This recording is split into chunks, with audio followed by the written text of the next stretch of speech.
부활하셨다는 사실은 잘 믿는데 부활만 되어진 것이 아니라 부활의 그 이후가 굉장히 중요하거든요. 이것이 지금까지 연결되기 때문에 부활 이후의 역사입니다. 우리가 오늘 하나님 앞에 예배하고 있는데요,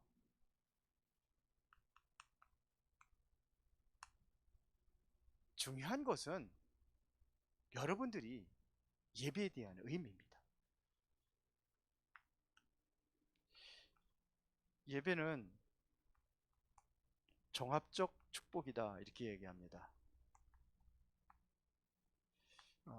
왜 예배가 중요하냐면요, 예배를 통해서 우리가 하나님의 말씀을 받는 시간입니다. 여러분들이 하나님의 말씀을 바로 받아야 이 말씀이 현장으로 연결되기 때문에 굉장히 중요합니다.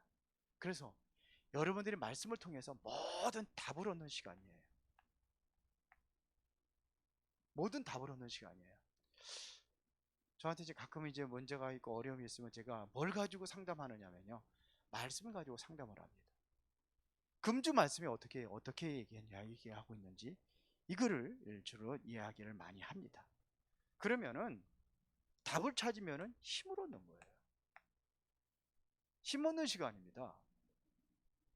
그래야 여러분들이 날마다 예배가 기다려지고 기대가 되고 그러는 것입니다. 그리고 여러분들의 인생에 방향을 잡는 시간이 바로 예배입니다. 말씀을 통해서 어떻게 가야 되는지 이게 방향을 찾는 겁니다.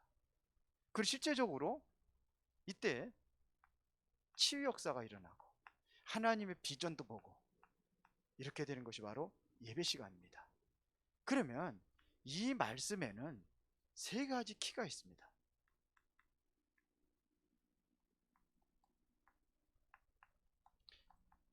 자, 그게 뭐냐면요, 하나님께서 우주와 만물을 모든 것을 창조하셨잖아요.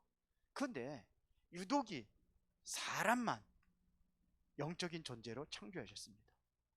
우리 인간은 영적인 존재입니다.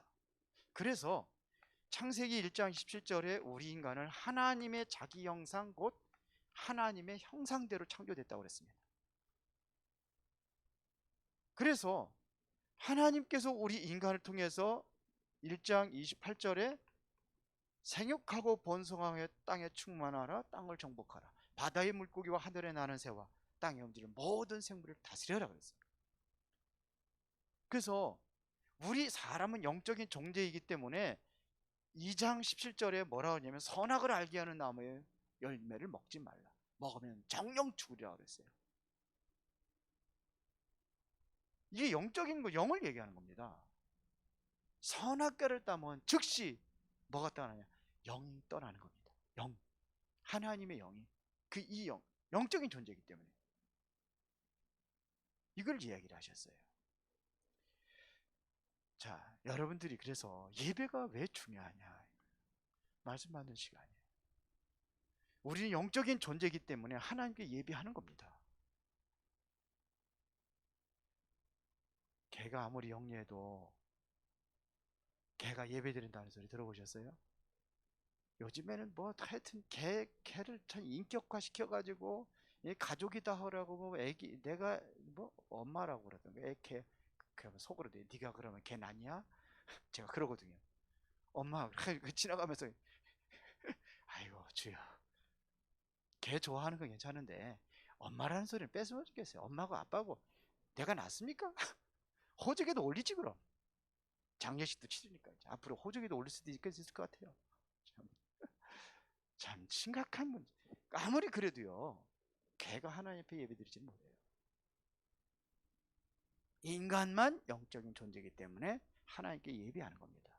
그런데 이걸 방해하는 존재가 있다는 겁니다. 이게 사탄입니다. 사탄, 인간을 속이고 멸망시키려는 존재가 있어요. 이게 완전히 세상을 장악한 것을 뭐라 하느냐, 이걸 흑암이라고 하는 겁니다. 이렇게 돼 있어요. 그래서 이걸로 인해서 모든 문제가 다 왔기 때문에 하나님께서 약속하신 분이 있습니다. 그게 뭐냐면 그리스도입니다. 그리스도를 보내서 우리의 모든 죄와 저주의 사단의 권세 완전히 꺾을 것이다, 이거를 약속하셨단 말입니다. 그렇죠. 그게 바로 우리 인간이 범죄하자마자 창세기 3장 15절에 이 약속을 하신 겁니다.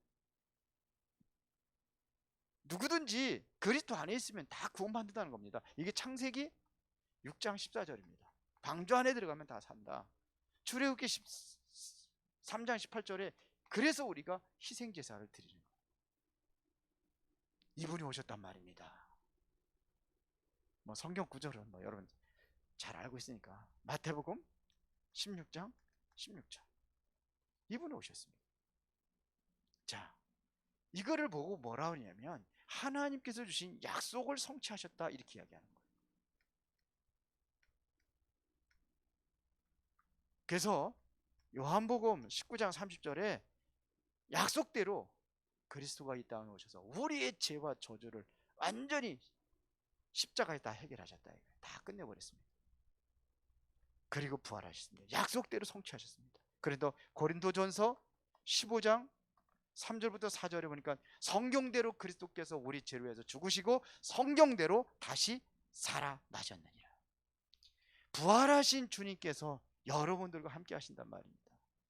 그래서 이제는 갈라디아서 2장 20절에 바울은 이렇게 고백했습니다. 이제 내가 사는 것은 나를 사랑하사 나를 위하여 자기 몸을 버리신 하나님의 아들을 믿는 믿음 안에서 사는 것이라. 믿음 안에서 사는 거예요. 그리스도가 내 안에. 그렇죠?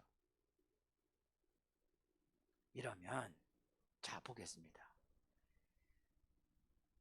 이 부활하신 그리스도께서 우리에게 마지막 주신 메시지가 있습니다. 이거를 부활 메시지다, 이렇게 얘기하는 거예요. 부활 메시지가 뭐냐? 마태복음 28장 16절부터 20절에 제자들에게 이야기했습니다. 너희는 가서 모든 족속으로 제자라 삼아라 그랬어요. 그것도 하늘과 땅의 권세를 내게 주셨으니, 예수 그리스도가 하늘과 땅의 권세를 가지고 이 땅에 오셨다 그랬어요. 그래서 모든 족속으로 제자를 삼아라. 아버지와 아들과 성령의 이름으로 세례를 주고 내가 너에게 분부한 모든 것을 가르쳐 지키게 하라. 볼지어다 세상 끝날까지 내가 너희와 항상 함께 있으리라 그랬어요. 제자, 그리스도의 제자. 그래서 이것은 제자, 계속해서 제자가 연결이 돼야 되는 거예요. 여러분들이 제자고 또 다른 제자를 남겨서 살리도록 만드는 겁니다. 이거를 재생산이라. 생명이 끊어지면 안 되는 거예요. 그 제자가 필요한 겁니다. 마가복음 16장 15절부터 20절에 보니까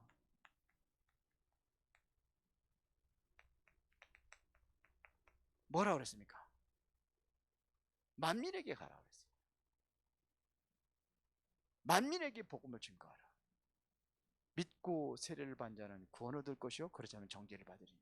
그러면 믿는 자에게 이러한 표적이 있다니 저희가 내 이름으로 귀신을 쫓아내며 새 방언을 말하며 무슨 독을 마실지라 해를 받지 아니하며 병든 사람에게 손을 얹은즉 나으리라. 지금 세상에 전부 다 병들어 있으니까 치유하라.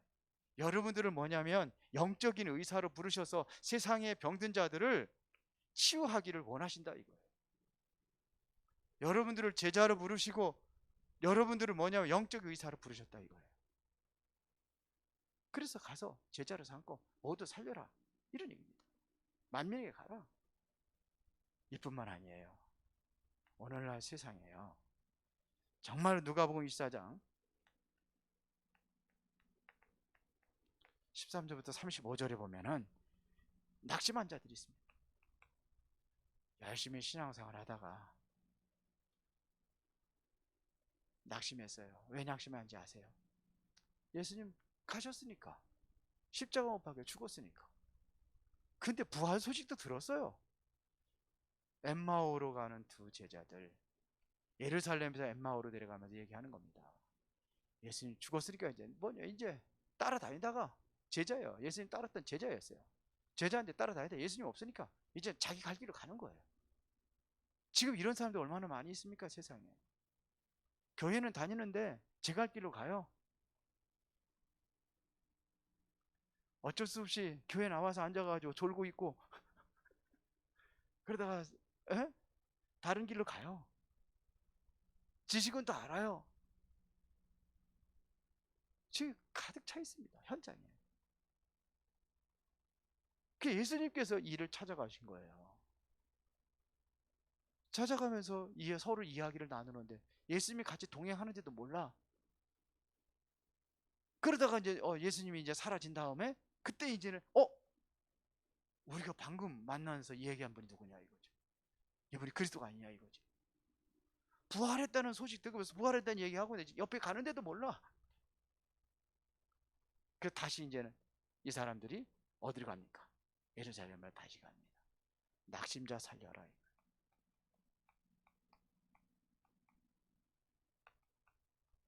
이거는 바로 기존 성도 살려라. 제가 만나는 사람이 있잖아요. 그쪽 사람들.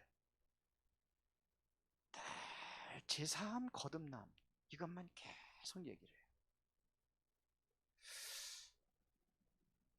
죄에 대해서 이해를 못했구나 이런 느낌이 들어요. 죄가 뭡니까? 교회를 다니는데 이거 못하는 사람도 많아요. 죄가 뭡니까? 뭐 사람 죽이고 간음하고 그게 죄입니까? 죄는 맞아요. 그런데 예수님께서 그 죄를 위해서 우리 십자가 못 박혀 죽은 거 아니에요? 죄가 뭡니까? 하나님은 그거 묻지 않습니다. 예수님은 그거 묻지 않습니다. 그래서 십자가에 같이 못 박혀 죽는 강도도 살렸어요. 현장에다 가늠하다 잡힌 자도 살렸어요. 그렇다고 그렇게 하라는 게 아닙니다. 예수 믿으면 그렇게 할 수가 없어요. 그거는 세상의 법 가지고 심판하면 돼요. 그게 죄가 아닙니다. 하나님을 떠난 게 죄입니다. 뭐가 죄입니까? 그리스도를 모르는 게 죄입니다. 죄에 대하면 너희가 나를 믿지 아니하면 그리스도가 누군지 몰라요. 모르니까 못 믿는 겁니다. 사단 권세를 깨뜨린 그리스도라는 이 사실을 몰라요. 그거를 얘기하는 거예요. 그래서 우리에게 그리스도로 오신 겁니다. 예수님께서.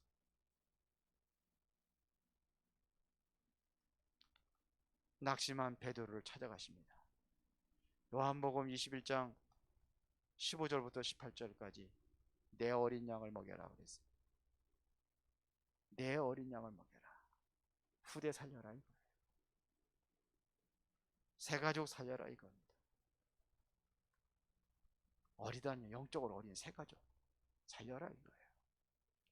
그래서 제자를 삼아라 이런 얘기입니다. 이 모든 메시지를 사도행전 1장 8절에 다시 담았습니다.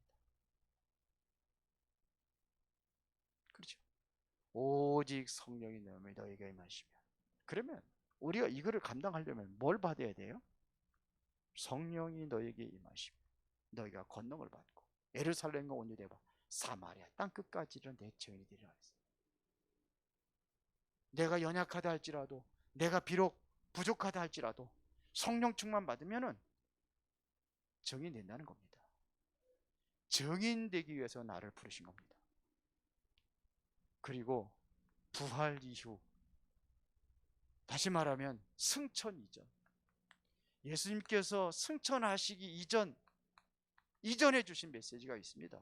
감람원이라는 산입니다. 이게 마지막 강단입니다. 마지막 강단, 예수님의 마지막 강단, 그게 뭡니까?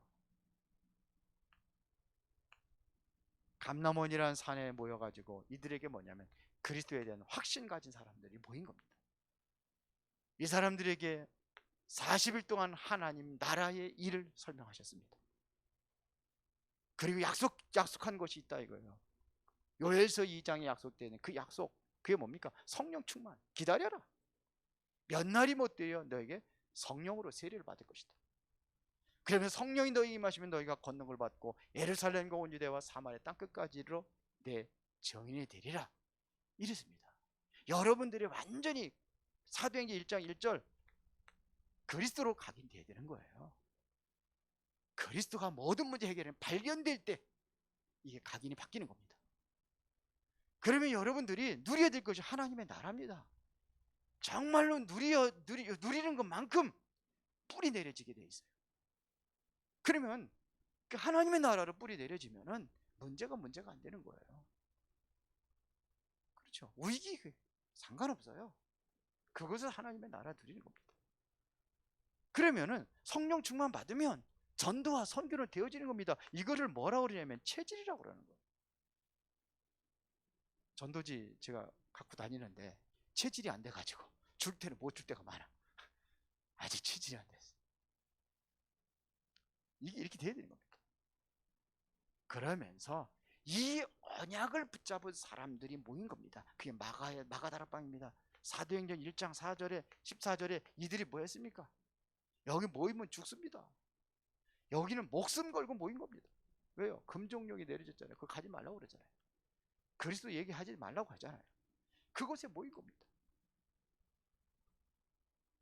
이들이 모여가지고 이 언약을 붙잡고 집중적으로 기도한 겁니다. 오로지 기도에 힘씁니다. 그때 일어난 것이 바로 부활 이후에 사도행전 2장 1절부터 4절에 바람 같은 불 같은 성령이 능력으로 역사하신 겁니다. 우리가 해야 될 일이 있다면요, 초대교회 성도들처럼 언약 잡고 기도하는 겁니다. 지난번에 황철 목사님 오셔가지고 뭔 얘기했습니까? 그럼 뭐 하려고 하는 게 아니라 뭐부터 해야 되느냐? 언약 잡고 기도부터 하는 거다. 내가 전도하려고 하는 게 아니라 언약 잡고 기도했더니 언제까지? 응답 올 때까지. 어떤 응답? 성령의 능력으로 역사할 때까지. 그렇게 기도했더니 똑같이 기도했더니 어떤 한 사람이 찾아왔대잖아요. 자기가 찾으러 간 게 아니라 자기 전도할 줄도 모르고 남한테 할 줄도 모르는데 그렇게 찾아왔대요. 찾아와서 그 사람한테 메시지 전했더니 전화가 왔더래요. 그 얘기 또 한 번 해줄 수 있겠냐고. 그래서 얼마든지 와라. 그때 한 사람 데리고 왔더래요. 그래서 다락방이 열려가지고 말씀 오는데 계속 일어나고. 그러니까 우리가 뭐부터 해야 되겠습니까? 언약 잡고 기도하는 겁니다. 그러면 뭡니까? 승천 이후입니다. 예수님께서 승천하신 이후 승천하셨습니다. 그때 어떤 일이 일어났습니까? 이거를 보고 사도행전이라고 합니다. 이걸 보고 성령의 역사라고 하는 겁니다. 성령의 역사가 일어나는 거예요. 이럴 때 어떤 일이 왔습니까? 사도행전 2장에 성령의 능력의 역사가 일어난 이후에 그 이후를 이야기하는 겁니다. 베드로입니다. 자, 보세요. 베드로가요, 절대 그리스도 말하지 말라고 하는데 어디서 얘기했습니까? 성전 앞에서 얘기했어요. 성전이, 그게 성전이요, 이게 초대교회 교회가 아닙니다. 초대교회 교회는요, 마가다락방이고, 거기 성전은요, 예루살렘 성전. 그게 무슨 성전입니까? 헤롯 성전. 거기 유대인들이 수없이 들어다니고 전 세계에 흩어졌던 사람들이 명절이면은 모여서 예배하는 데가 바로 거기 성전입니다. 그 앞에서 사도행전 3장 1절부터 12절까지 안진뱅이를 일으켰어요. 누구 이름으로? 그들이 말하지 말라는 예수 그리스도 이름으로 그 앞에서 일으켰어요. 많은 사람들이 보는데 그 앞에서 일으켰어요. 유대인들이 보는 앞에서 일으켰어요. 그래서 이것 때문에 법정 종교재판이 열려집니다. 그게 사도행전 4장입니다. 이때 누구 이름으로 얘기했냐고 그러잖아요. 누구 이름 안진뱅이 고쳤느냐? 다른 이로서는 구원을 얻을 수 없나니 천하 사람 중에 구원 얻으면 다른 이름으로 주신이 없다. 부활 이후에 성령의 능력 받으니까 죽어도 좋다. 이렇게 되는 겁니다. 이게 어디까지 연결되느냐? 계속 베드로 역사가 사도행전 11장까지 이게 사도행전의 역사입니다. 사도행전 6장에 보면요, 중직자를 세웁니다. 중직자를 세웠더니 스데반 집사가 이것을 행정을 담당하라고 세운 거예요. 그래서 구제 같은 거, 헌금 관리하라고 중직자를 세운 거예요. 사도행전 6장에. 그때 스데반 집사가 물론 그것도 했겠죠. 어디로 갔습니까? 유대인들 앞에서 복음 전하잖아요. 돌에 맞아 죽으면서 전하잖아요. 죽을 거 알아요. 알면서 얘기했어요. 왜? 얘기하면 안 되는데 그리스도 얘기하면. 빌립이라는 집사는 아무도 한 번도 가지 못했던 땅, 사마리아입니다. 유대인들은 상종치도 않았던 그 사람들 가서 복음 전합니다. 그래서 어떻게 해요? 사마리아 성을 살리잖아요. 이런 일들이 일어났습니다. 그러니까 사도행전 9장에 보세요. 중직자들이 곳곳에 있잖아요. 왜 하필이면 바울을 다메섹 도상에서 꺾은 이유가 뭡니까? 다메섹에 아나니아가 있으니까. 그래서 예수님께서 아나니아를 붙여주잖아요. 그러니까 아나니아한테 가서 나타나서 바울 만나라는 거죠. 그랬더니 그 사람 우리를 핍박하는 사람인데 지금도 알기로는 대제사장의 공문을 들고 우리 핍박하기 이곳으로 오고 있는 걸 알고 있다. 그랬잖아요. 아니다. 그는 내가 택한 그릇이다. 이방인들에게, 이스라엘 자손들에게, 그 임금들에게 내 이름을 증거하기 위해서 내가 택한 그릇이다. 그런 역사들이 일어나는 겁니다. 곳곳에 사도행전 구절이 곳곳에 쫙 깔려 있어요. 중직자들입니다. 왜 오늘날 중직자들을 많이 세운 이유가 뭐냐? 성령의 역사, 승천 이후에 지금 우리가 해야 될 일이 있기 때문에 지금까지 여러분들이 존재하는 겁니다. 초대교회 성도들이 이루었던 그 일들을 패턴을 잡고 지금도 우리가 가라고 우리를 세우신 겁니다. 사도행전 11장부터 그때 드디어 이제는 스데반의 환란을 인하여서 그 흩어진 자들이 모여서 세워진 게 안디옥 교회입니다. 보세요. 여기서 어떤 일이 났습니까? 최초로 선교사를 파송을 합니다. 이게 사도행전 13장 아닙니까?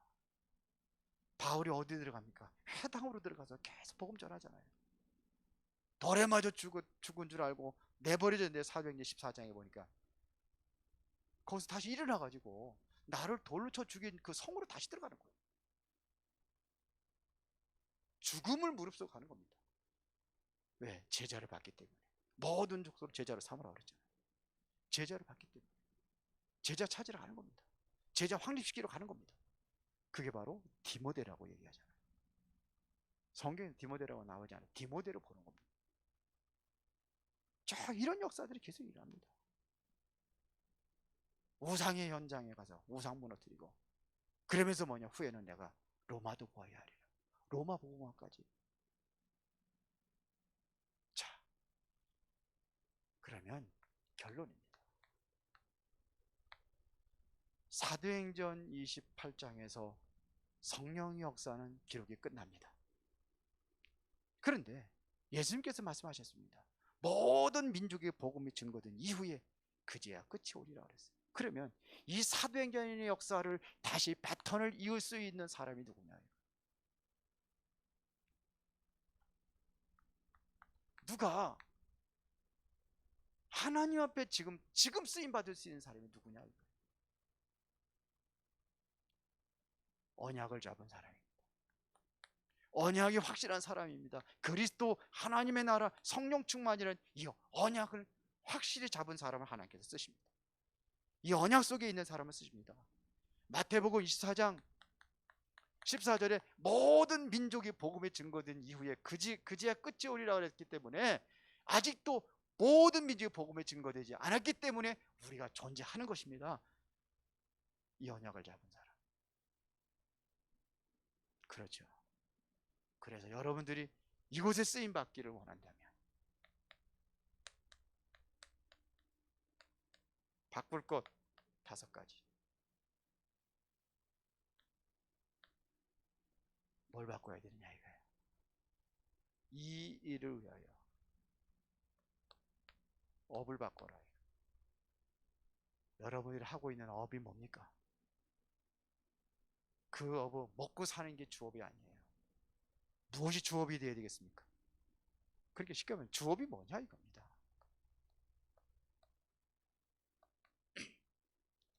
주업. 요셉의 주업은 뭐였습니까? 요셉이 노예로 갔을 적에는 노예가 주업입니까? 복음 전하는 거예요. 총리가 됐을 때 뭐하요? 복음 전하는 거예요. 다윗의 주업이 뭡니까? 전도 세계복음화입니다. 그거를 위해서 그래야 되는 거예요. 그거를 위해서 여러분들이 주업을 그렇게 하는 겁니다. 업을 갖는 겁니다. 맞아요? 주업이 뭡니까 지금? 주업이 뭐예요? 정말 그렇게 사십니까? 그것 때문에 헌신하는 거예요. 두 번째입니다. 보세요. 브리스가 부부 전부 다 보면요. 업이 주업이 뭔지 달라요. 기도를 바꿔라. 뭘 위해서 기도했습니까? 맨날 기도하는 게 먹고 사는 거 의식주? 마태복음 6장에 보면 그런 거 하지 말라고 그랬어요. 먼저 그의 나라와 그 일을 구하라. 그랬습니다. 여러분들이 말씀 잡고 기도하는 겁니다. 그렇죠. 그래서 다른 사람 살리는 기도가 되니까요. 이게 바로 뭐냐? 25라 하나님의 역사가 일어나는 거예요. 이걸 25라고 하는 겁니다. 여기에 맞추는 거예요. 시선을 바꿔라. 여러분들의 시선은 어디에 두고 있습니까? 어디에 두고 있습니까? 뭐 바라보고 삽니까? 항상 바라보는 게 돈 바라보고 삽니까?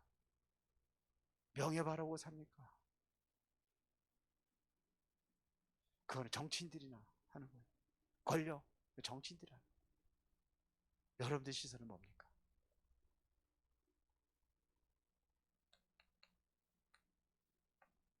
보조합니다. 위에를 바라보는 거예요. 여러분들 이유가 있습니다. 과거의 이유가 있고 현재의 이유가 있고 내가 지금 사는 현재 이유가 있고 내가 앞으로 미래에 대한 이유를 가지고 하는 겁니다. 보호자의 축복. 위에를 바라봐야 돼요. 밑에 거 바라보지 마세요. 땅의 거 바라보지 마세요. 그 다음에 네 번째는 생각입니다. 여러분들의 중심에 무엇을 생각하고 살아갑니까? 생각이 항상 욕심적인 거, 세상적인 거 가지니까 늘 그것 때문에 시험이 들고 삐지고 그냥 생각이에요. 저도 가끔 순간적으로 그렇게 닥칠 때가 있어요.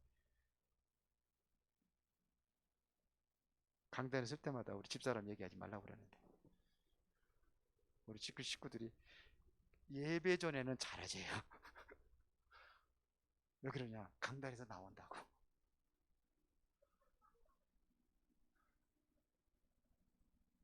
아니 어저께 분명히 같이 저녁 식사 같이 하기로 했는데 안 와. 전화를 했더니 나 지금 밥 먹고 있는데 그런 거 어딘데? 난 평택에서 아직 출발 안 한 줄 알고. 아니 여기 식당이요. 아이고 주여. 그러다 생각. 아이고 이 지만 입이고 나는 주댕이냐. 근데 얼굴이 또 뭐냐 치매가 들렸나. 내 생각이 그리 된 거예요 순간적으로. 근데 보세요. 정말 여러분들 시공간을 초월하신 하나님 역사를 아십니까? 모든 것 초월하신 하나님. 이거 압니까? 그러면 문제는 뭐가 있어요? 답이 있어요. 이걸 찾아 누리는 겁니다. 그렇죠. 문제에 붙잡혀가지고 생각이 문제에 잡힌단 말이에요. 그렇게 순간적으로 이렇게 나오는 겁니다. 그러면 모든 문제가 왔다. 나를 갱신해야죠. 그래서 내 나를 갱신해야 되겠구나. 늦게 나를 갱신해야 돼. 그래야 되는 거죠. 위기가 왔다. 하나님의 기회가 뭔가를 찾는 거예요. 생각이 자꾸 그러니까 그렇게 시험이 들고 삐지고 막 그런단 말이에요. 다섯 번째, 마음을 바꿔라. 여러분들 보세요. 중요한 것을 보면은요, 뭔 생각이 드냐면요, 여러분들 중요한 것은 뭐냐면 이래도 감사, 저래도 감사. 그래서 바울은 뭐라 했습니까? 범사에 감사하라 그랬어요. 이래도 감사, 저래도 감사. 그렇죠? 이게 바로 중요한 것도 본 사람입니다. 감사는요, 여러분들의 영적인 상태입니다. 조그만 일 가지고 자꾸 삐지고 시험 들고 그러면 영적 상태가 그런 거예요. 삐지고 시험 들은 영적 상태예요. 감사할 수 있어야 돼요. 여러분, 감사는요, 응답의 그릇입니다. 감사하는 것만큼 더 큰 그릇 하나님께서 채워주세요. 응답하세요. 감사 많이 하시기 바랍니다. 부활절날 감사 많이 하시기 바랍니다. 네? 그래야지. 부활하신 그리스도. 모든 것에 감사할 수 있는 여러분들이 되기를 예수의 이름으로 축원합니다. 살아계신 아버지 하나님 감사합니다. 부활하신 그리스도를 찬양하며 이제 시공간을 초월하신 하나님의 역사가 성령의 능력으로 이루어지고 계심을 감사합니다. 이제 나의 업을 바꾸고 기도를 바꾸고 시선을 바꾸고 생각도 바꾸고 마음도 바꾸어서 늘 감사하며 주님을 영화롭게 하고 다른 사람을 살리고 다른 사람들에게 진정한 답을 주고 하나님의 은혜를 모두가 함께 체험할 수 있는 그 역사가 일어나기를 기도합니다. 하나님의 성령의 충만함을 허락하여 주옵소서. 예수 그리스도 이름으로 기도드리옵나이다. 아멘.